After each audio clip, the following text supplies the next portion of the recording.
Hello folks, welcome to Lexi IAS. In today's video, we'll be looking into the administration part of your Satavahanas. Alright, let's get into the video. Now, when you say administration of your Satavahanas, again we spoke about your contemporaries also. See, the period of Satavahanas is considered as post-Mauryan. Okay, post-Mauryan. See, in the political part of your Satavahanas, we have discussed, okay, Mauryan period, whatever was there, the Mauryan Empire, the extent of Mauryan Empire in the northern part, okay, was taken over by Sungas, Kanvas and multiple other people, whereas in the south there was no strong name such as to come in terms of your Mauryas. Alright. So, after 100 years later, so who was there at that period of time? Local administrations, okay, dynasties, okay, they emerged but they were not as strong as your Mauryans, nor could they come in terms of theirs. Alright, so post 100 years later comes your Satavahanas. That is why Satavahanas, even though they come in 100 years, that is a century later, almost Satavahanas time period can somewhere around 1st century, right, 1st century to 2nd century. Right, so even though, okay, if it has passed a century, we still consider Satavahanas as a post-Mauryan. Okay, see, one thing which is common with any dynasty, any empire in any point of history is if it is the, okay, successor, okay, successor dynasty, we largely see the resemblance in your previous one as well as the successor one. Similar was with respect to your Satavahanas and Mauryans. Okay, Mauryans, one of the greatest king, your Ashoka, right? You saw how much importance it was for Buddhism. Satavahanas were once, okay, one such people who claimed themselves as Brahmins. Okay, and also for example, when it comes to Gautami Putra Satkarni, he was called as Eka Brahmana, right? But despite of that, they still patronized, okay, large amount of Buddhism, Jainism, other religions as well. Why? Because the continuation is seen. Similar way is for your administration also. We see a part of continuation. Okay, that is the administration of your Mauryans. In the post-Mauryan period also we see. I'm not telling the exact replica we see. We see parts of it in a continuation. Alright. So your Satavahanas, when we say it is strictly monarchy. Okay. Now the monarchy is also hereditary. The king is the superior here. He or his position is hereditary.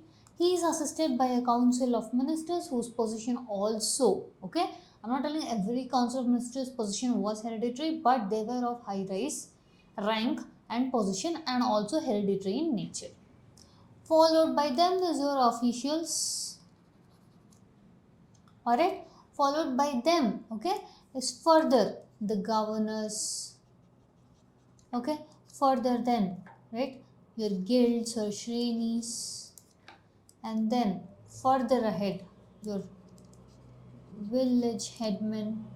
Okay, more again we've seen with respect to decentralization, every kingdom will try to follow it, but it was more pronounced. Okay, decentralization was more pronounced in your Satvahana period.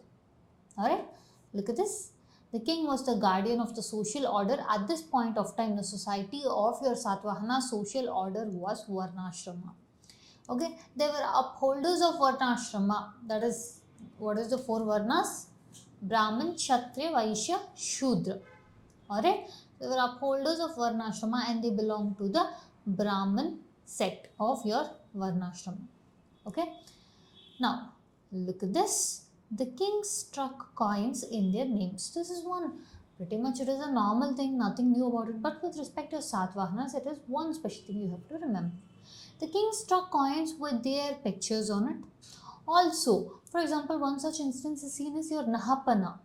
Okay, enemy king, Kshatrapas.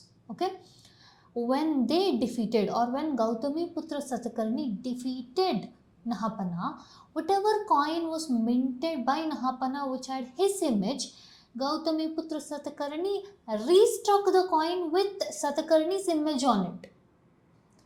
Understanding? So the coins played an important source in the history and trying to convey to whom this place belonged. Coins were considered as the most important source, okay, and also comes your inscriptions. Any of these important events with respect to administration also, okay, that is even with the coins or even with the economy that was going to be used, the administration has to be united under your monarchy. Understanding? Moving on. Look at this. The coin of Nahapana. See, you can even see the fact that the coin is restruck. Here, if you look closely, whatever coin earlier it was on top of that particular coin, it was restruck of your Gautami Putra Satakarni. In one of the inscriptions, okay, it is said that your Gautami Putra Satakarni was also referred to as Eka Brahmana or sole Brahman. Okay, and it is also considered that he claimed, okay, the first Brahman who defeated, or the first person who defeated the Kshatriya clan. Alright, one more thing is he did not allow for intermixing, okay, or having matrimonial relations with other Varnas. Alright, the very next person, that is Vashishti Putra Satakarni, his son, Gautami Putra Satakarni's son, had a matrimonial relation with King Udraman or the person who belongs to other lineage, that is your Kshatriya Varna. Okay, why 1:2? Okay, make sure the political allies are on a safer side, are on the side of your king. Alright, so we see for a fact that, okay, the social order was upheld.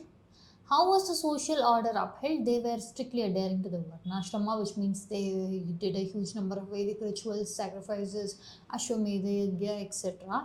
But at the same, okay, the same dynasty, we also see a little bit of movement away from that also. Movement away as in they were more broader in term rather than narrowly telling, yes, these people belong to this, then they strictly adhere to it. No, we see a broader concept as in, see for example, your Buddhist monasteries. Yes, large number of land grants were given, and not only land grants, they were exempt from tax payment. And second thing is they had your matrimonial relations with people from other races or foreigners is what they considered. Yes. Next, the feudatories. Alright, the structuring was set up. So, okay, the king appoints the rajas. Next, your maharatis. Okay, and then comes your Mahasenapati. Basically, the higher ranking orders were in this order. Alright.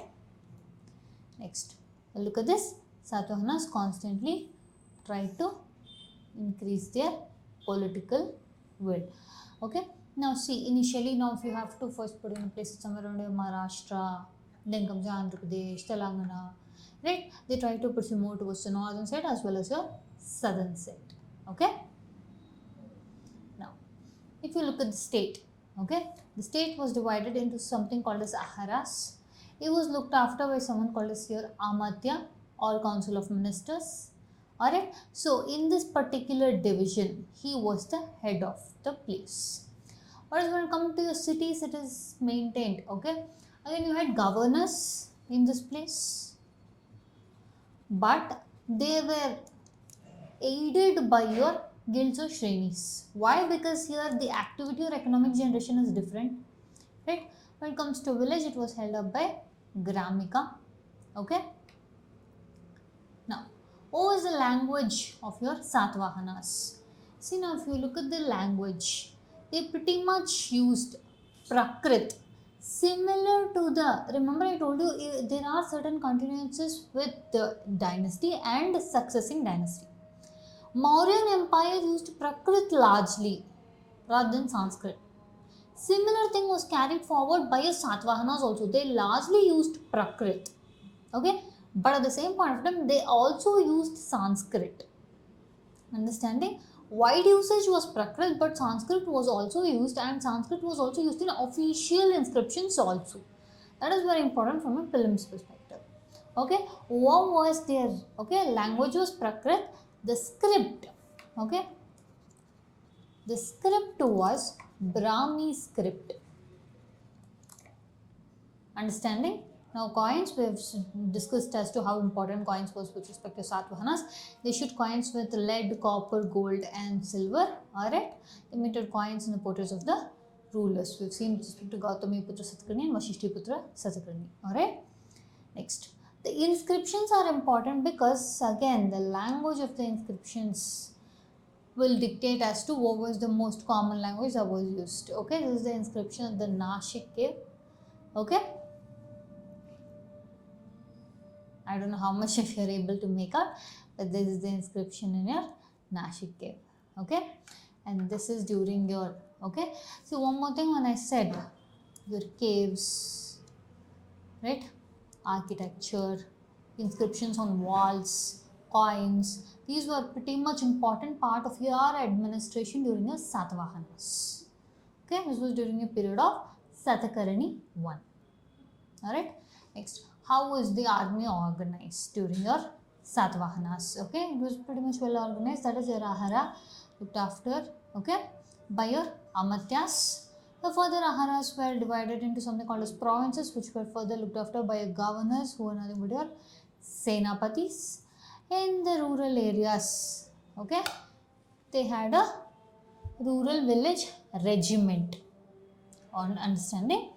Next, the military comprised of your cavalry, elephants, chariots, horses, etc.